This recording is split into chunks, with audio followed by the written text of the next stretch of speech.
Hello everyone, this is Dheeraj Tomar. Welcome back to my YouTube channel Dheeraj mathematics classes.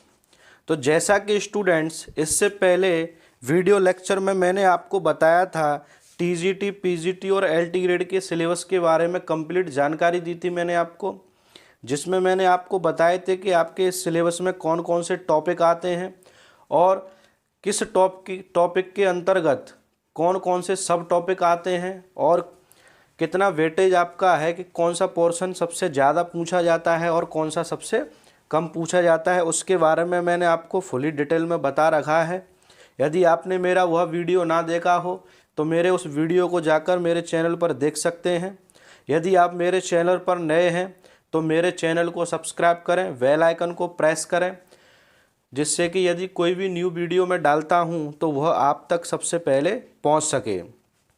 तो चलिए, जैसा कि मैंने कल आपसे कहा था कि हम एलटी ग्रेड और टीजीटी पीजीटी की तैयारी स्टार्ट करने जा रहे हैं, जिसमें मैं आपको प्रीवियस ईयर के जितने भी क्वेश्चन अब तक आए हुए हैं उन सभी को सॉल्व कराऊंगा। साथ ही एक्स्ट्रा जो क्वेश्चन है जो इम्पोर्टेंट है आपके एग्जाम के पॉइंट ऑफ व्यू से, उन सभी को भी मैं यहाँ पर आपको बताऊँगा। तो आज जो मैं क्वेश्चन फर्स्ट आपको कराने जा रहा हूँ वह क्वेश्चन आपका यूपी टीजीटी 2016 में आया हुआ क्वेश्चन है। आप निकाल कर चेक कर सकते हैं। यह आपका क्वेश्चन आया हुआ था, जिसको मैं आपको पूरी अच्छी तरीके से समझाऊंगा विद कंसेप्ट के साथ, ठीक है ना।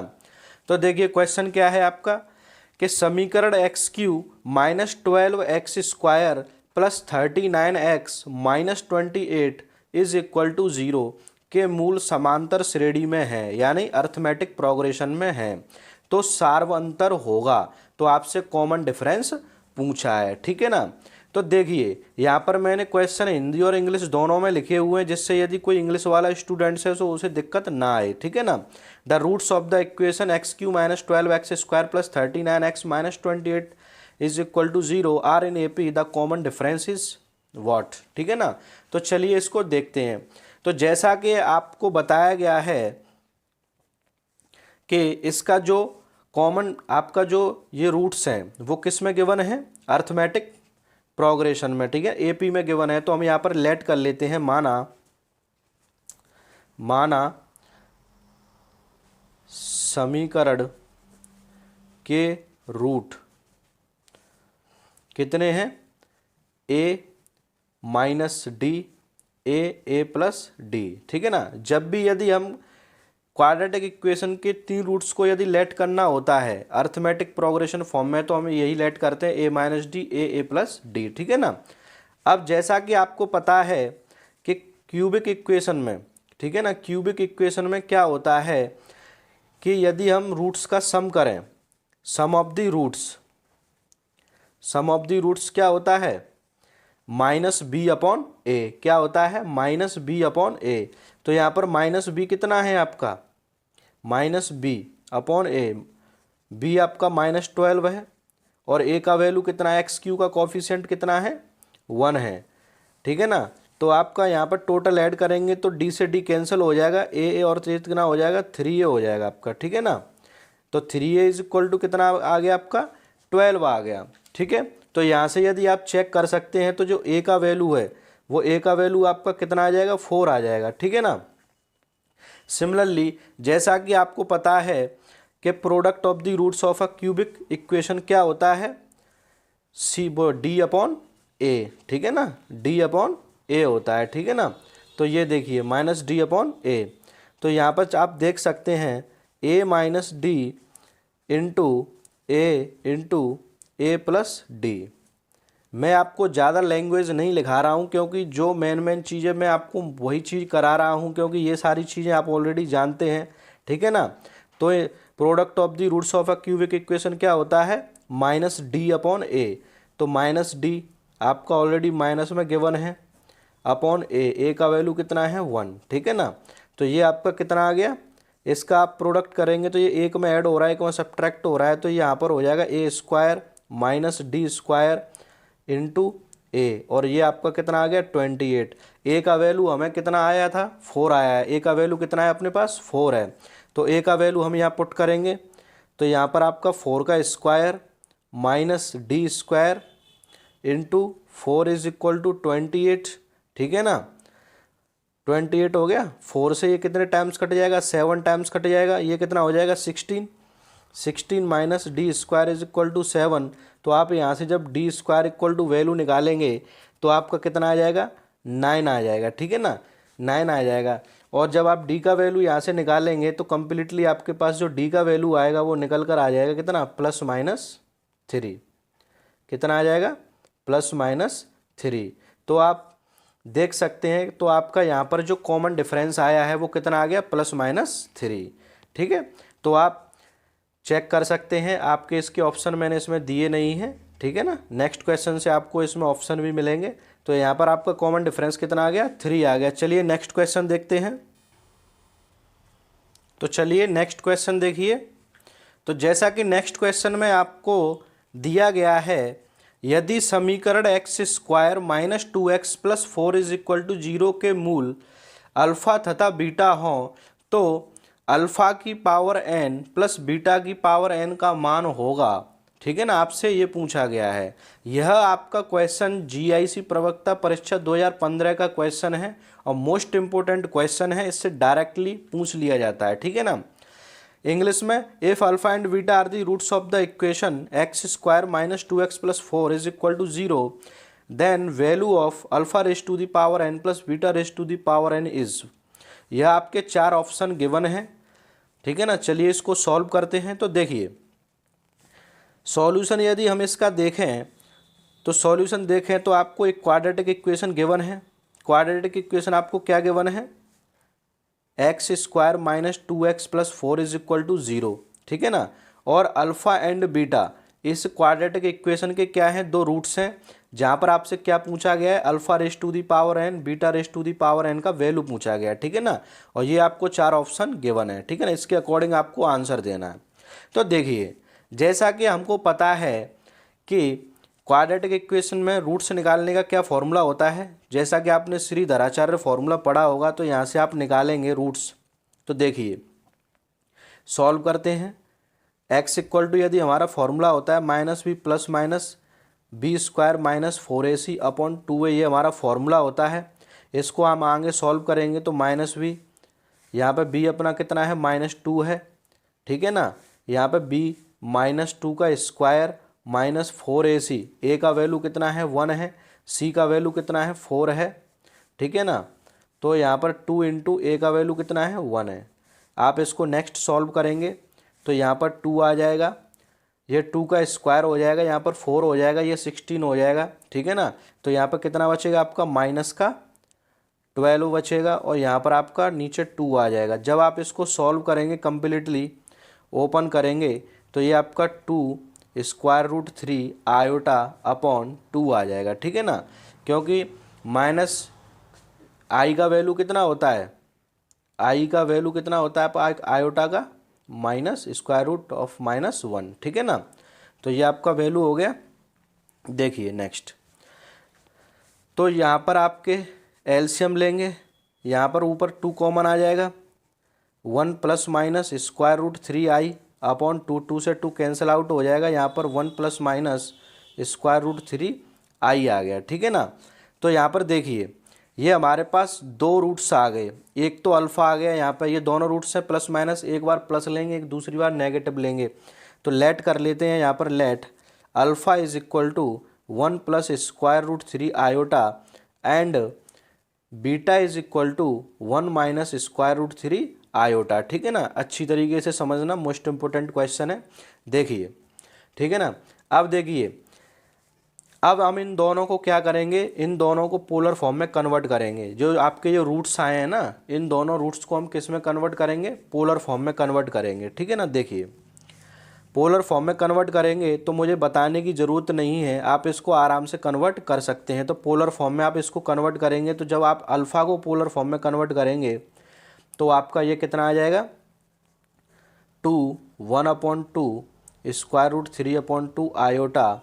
सिमिलरली आप बीटा को भी कन्वर्ट करेंगे, यानी सेकंड रूट को कन्वर्ट करेंगे पोलर फॉर्म में, तो यह आपका कितना आ जाएगा 2 1/2 -√3i/2, ठीक है ना। ये आपकी पोलर फॉर्म में मैंने इनको क्या कर दिया, कन्वर्ट कर दिया, ठीक है। अब देखिए ये आपके अल्फ़ा और बीटा आ गए पोलर फॉर्म में। जैसा कि आपको एक फॉर्मूला पता है कॉस थीटा प्लस आई साइन थीटा की पावर यदि n होता है तो आप जब इसको ओपन करते हैं तो ये बन जाता है कॉस एन थीटा प्लस आई साइन एन थीटा। ठीक है ना। तो इस आइडेंटिटी को हम यहाँ पर क्या करेंगे, यूज़ करेंगे। सिमिलरली तो यहाँ पर अल्फ़ा कितना है अपने पास, इतना आया, ये मैंने पोलर फॉर्म में कन्वर्ट कर लिया। तो यहाँ पर अल्फ़ा की पावर n, दोनों तरफ पावर क्या लूँगा मैं, n ले लूँगा। तो इस पर भी पावर कितना आ जाएगा, n आ जाएगा। और इस पर भी पावर आपका कितना आ जाएगा, देखिए 1/2। ठीक है ना, 1/2 प्लस स्क्वायर रूट 3/2 आयोटा की पावर कितना हो जाएगा, n हो जाएगा। ठीक है ना, कितना हो जाएगा, n हो जाएगा। तो देखिए यहाँ पर जब आप इसको पोलर फॉर्म में कन्वर्ट किया, तो पोलर फॉर्म में जब आपने कन्वर्ट किया तो इसका जो कम्प्लीटली पोलर फॉर्म बनेगा वो आपका, यहाँ पर मैं एक एक स्टेप और लिख देता हूँ।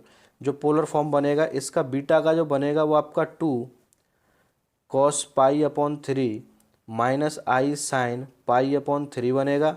और इसका जो पोलर फॉर्म बनेगा मैं यहाँ पर लिख देता हूँ, वो बनेगा आपका 2 cos π/3 प्लस आई साइन π/3। ठीक है ना। तो ये दोनों आपके पोलर फॉर्म हो गए।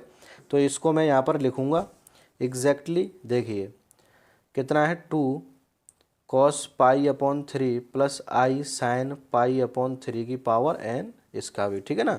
सिमिलरली हम यहाँ पर बीटा के लिए लिखेंगे, तो बीटा की पावर n कितना हो जाएगा, 2 की पावर n हो जाएगा।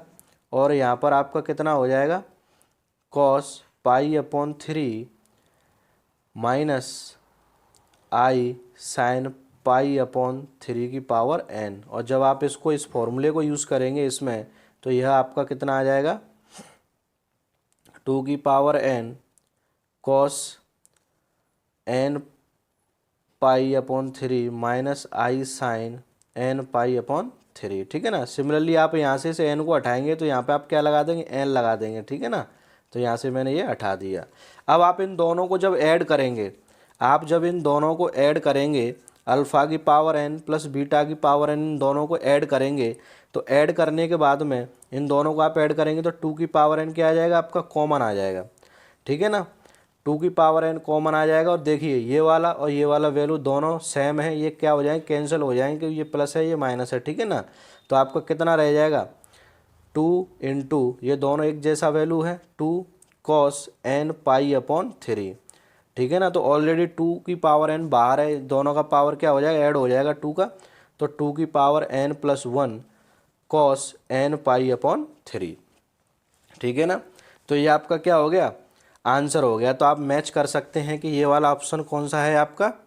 तो देखिए आपका कौन सा वाला ऑप्शन करेक्ट है, 2 की पावर n + 1 cos n π/3। तो आपका कौन सा आंसर करेक्ट हो जाएगा, ए वाला ऑप्शन करेक्ट हो जाएगा। ठीक है ना। तो ये आपका इस क्वेश्चन का सॉल्यूशन था। आई होप आपको बहुत अच्छी तरीके से ये समझ में आया होगा। ठीक है ना। चलिए नेक्स्ट क्वेश्चन देखते हैं। देखिए नेक्स्ट क्वेश्चन में क्या पूछा गया है आपसे, यदि x³ plus ax plus b के दो गुणनखंड x-1 और x + 3 हों तो बचा हुआ गुणनखंड है। यह आपका UPTET 2016 में आया हुआ क्वेश्चन है। If x-1 and x-3 are the two factors of x³ plus ax plus b, then the remaining factor is. देखिए ये 4 ऑप्शन गिवन है आपको। ठीक है ना। चलिए इसको सॉल्व करते हैं। तो जैसा कि आपको बताया गया है कि x-1 और x-3 इस दिए हुए क्वाड्रेटिक क्यूबिक इक्वेशन के क्या है, दो फैक्टर हैं, यानी गुणनखंड हैं। तो जैसा कि आपको पता है, देखिए सॉल्यूशन, यदि कोई नंबर, जैसे मान के चलिए यदि कोई दो नंबर, जैसे 2 ले लिया और मैंने 5 ले लिया, यदि किसी, ये दोनों नंबर यदि किसी नंबर को पूरी तरीके से डिवाइड कर रहे हैं, ठीक है ना, जैसे मान के चलिए 20 ले लिया, तो 2 20 को भी डिवाइड कर सकता है, 5 20 को भी डिवाइड कर सकता है। ठीक है ना। तो आपको पता है जब कोई दो नंबर किसी एक संख्या को डिवाइड कर सकते हैं तो उन दोनों नंबर्स का प्रोडक्ट भी उस संख्या को क्या कर सकता है, पूरी पूरी डिवाइड कर सकता है, ठीक है ना। यानी हम इन दोनों के प्रोडक्ट से इसको डिवाइड करेंगे तो आप इसको क्या करेंगे, निकाल लेंगे, यानी इससे भी ये क्या हो जाएगा, डिवाइड हो जाएगा। सिमिलरली आपको यहाँ पर दो प्रोसीजर है सॉल्व करने के इसको। तो देखिए आपके पास x-1 और x-3 दो गुणनखंड हैं, ठीक है ना इसके। तो आपको पता है जब कोई भी इक्वेशन का, जब किसी इक्वेशन का कोई गुणनखंड होता है तो जब उस गुणनखंड की वैल्यू हम इस इक्वेशन में पुट करते हैं तो ऑलवेज इसका जो वैल्यू आता है, यानी इसका जो मान आता है किसका, इस क्यूबिक इक्वेशन का जो भी वैल्यू आएगा वो ऑलवेज इक्वल टू किसके आता है, जीरो के आता है। तो जैसे कि मान के चलिए हमने P x is equal to ये लेट कर लिया क्यूबिक इक्वेशन, ठीक है ना।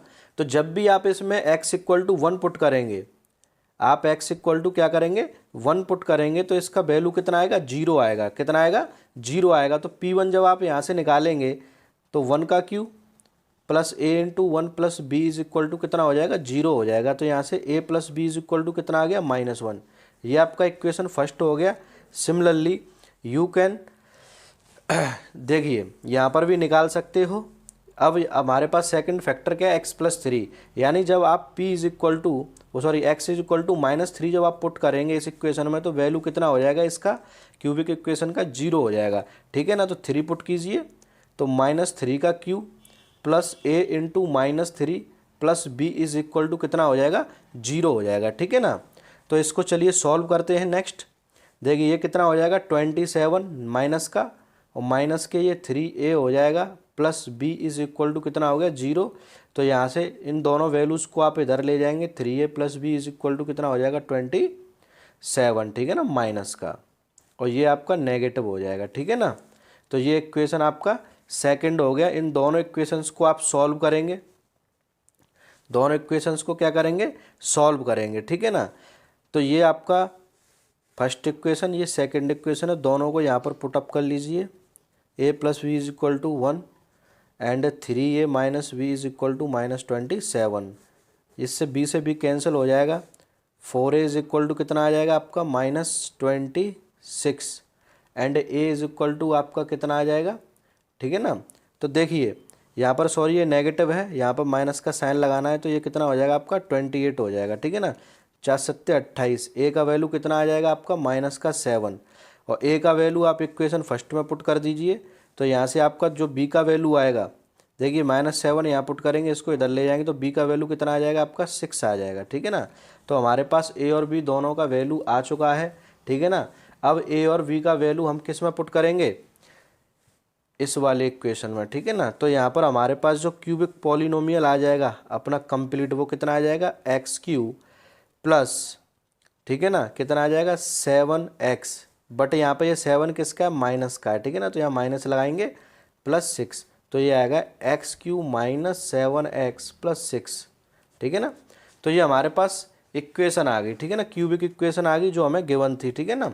ये क्यूबिक इक्वेशन है हमारी।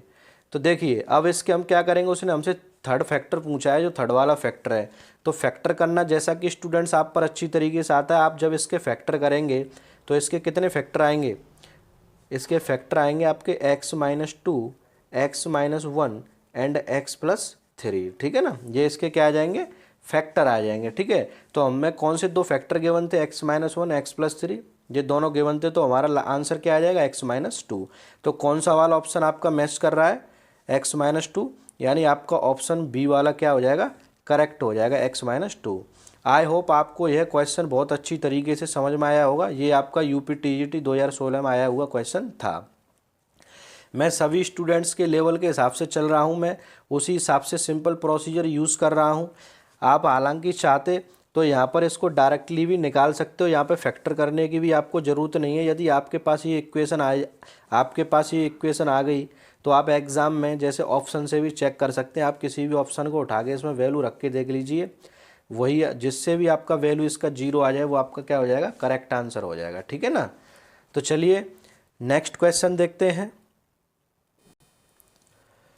देखिए नेक्स्ट क्वेश्चन में आपसे क्या दिया गया है कि समीकरण 2x - ky + 7 = 0 तथा 6x - 12y + 15 = 0 का कोई हल नहीं है जब k का वैल्यू कितना होगा, ठीक है ना। तो equation 2x minus K Y plus 7 is equal to 0 and 6x minus 12y plus 15 is equal to 0 have no solution for, यानी k के किस मान के लिए इस इक्वेशन का कोई भी हल नहीं होगा, ठीक है ना। इन दोनों इक्वेशंस का कोई भी हल नहीं होगा। तो देखिए स्टूडेंट्स, जैसा कि आपको पता है कि किसी भी इक्वेशन का यूनिक सॉल्यूशन की कंडीशन क्या होती है, यूनिक सॉल्यूशन की a1/a2 not equal to b1/b2, ठीक है ना। और ये यूनिक सॉल्यूशन की कंडीशन है, और a1/a2 equal to b1/b2 equal to c1/c2, ये जो आपकी कंडीशन होती है, ये कंडीशन होती है आपकी इनफाइनाइटली मैनी सॉल्यूशंस, ठीक है ना। और नो सॉल्यूशन की कंडीशन होती है a1/a2 is equal to b1/b2 not equal to c1/c2। ये आपकी किसकी कंडीशन होती है, नो सॉल्यूशन की। तो आपसे यहाँ पे क्या पूछा गया कि इन दोनों इक्वेशंस का कोई भी हल नहीं है, तो k के किस मान के लिए, ठीक है ना। तो आप इस वाली कंडीशन को जब इन दोनों इक्वेशंस में यूज़ करेंगे और आप जब इसको सॉल्व करेंगे, तो यहाँ पर आपका जो k का वैल्यू है, जो k का वैल्यू है, देखिए यहाँ पर आप वैल्यू पुट कीजिए, डायरेक्टली मैं आपको बता देता हूँ। यहाँ पर b1 b2 क्या हो जाएगा, यहाँ पर b1 क्या है आपका, यहाँ पर माइनस k हो जाएगा, b2 कितना है आपका माइनस का 12 नॉट इक्वल टू c1 कितना है यहाँ पर आपका 7, और यहाँ पर c2 आपका कितना है 15, ठीक है ना। जब आप इसको सॉल्व करेंगे, तो सॉल्व करके यहाँ पर आपका जो ये आंसर आएगा, तो ये आंसर आपका आ जाएगा, देखिए 3 से ये 5 टाइम्स कट जाएगा, 3 से ये 4 टाइम्स कट जाएगा, ठीक है ना। और ये आपका जो पूरा पूरा इक्वेशन है, देखिए इक्वल टू इसके भी a1/a2 भी रख लीजिए यहाँ पर, इसका वैल्यू कितना है 2 है, और इसका वैल्यू कितना है 6 है, ठीक है ना। तो आप इन दोनों को लेकर k का वैल्यू यहाँ पर निकाल सकते हैं। तो k इक्वल टू पूछा है आपको, ऑप्शन में नॉट इक्वल का कोई भी ऑप्शन गिवन नहीं है, इसीलिए आपको इक्वल वाले के साथ में क्या करना पड़ेगा, कंपैरिजन करना पड़ेगा, ठीक है ना। अगर नॉट इक्वल का ऑप्शन होता तो हम इसके साथ में चेक करते, बट नॉट इक्वल का कोई भी ऑप्शन नहीं है, इसीलिए हम इन दोनों के बीच में सॉल्व करेंगे, ठीक है ना। तो देखिए 6 से ये 2 टाइम्स कैंसिल हो जाएगा, और इसका इसमें मल्टीप्लाई करेंगे, माइनस से माइनस कटेगा, तो k इक्वल टू आपका कितना आंसर आ जाएगा 4 आ जाएगा। तो आपका कौन सा ऑप्शन करेक्ट हो जाएगा, सेकंड ऑप्शन आपका करेक्ट हो जाएगा, ठीक है ना। तो स्टूडेंट्स, आज के लिए ये आपके 4 मोस्ट इम्पोर्टेंट क्वेश्चन है जो आपके पिछले एग्जाम्स में आए हुए हैं। इसी तरीके से हम पर डे 5, 6 या 10 क्वेश्चन तक मैक्सिमम कवर करेंगे और अपनी तैयारी को अच्छी तरीके से करेंगे, ठीक है ना। तो चलिए मिलते हैं नेक्स्ट वीडियो में। यदि आपने अभी तक मेरे चैनल को सब्सक्राइब नहीं किया है तो मेरे चैनल को सब्सक्राइब कर दें। मिलते हैं नेक्स्ट वीडियो में। जय हिंद, जय भारत।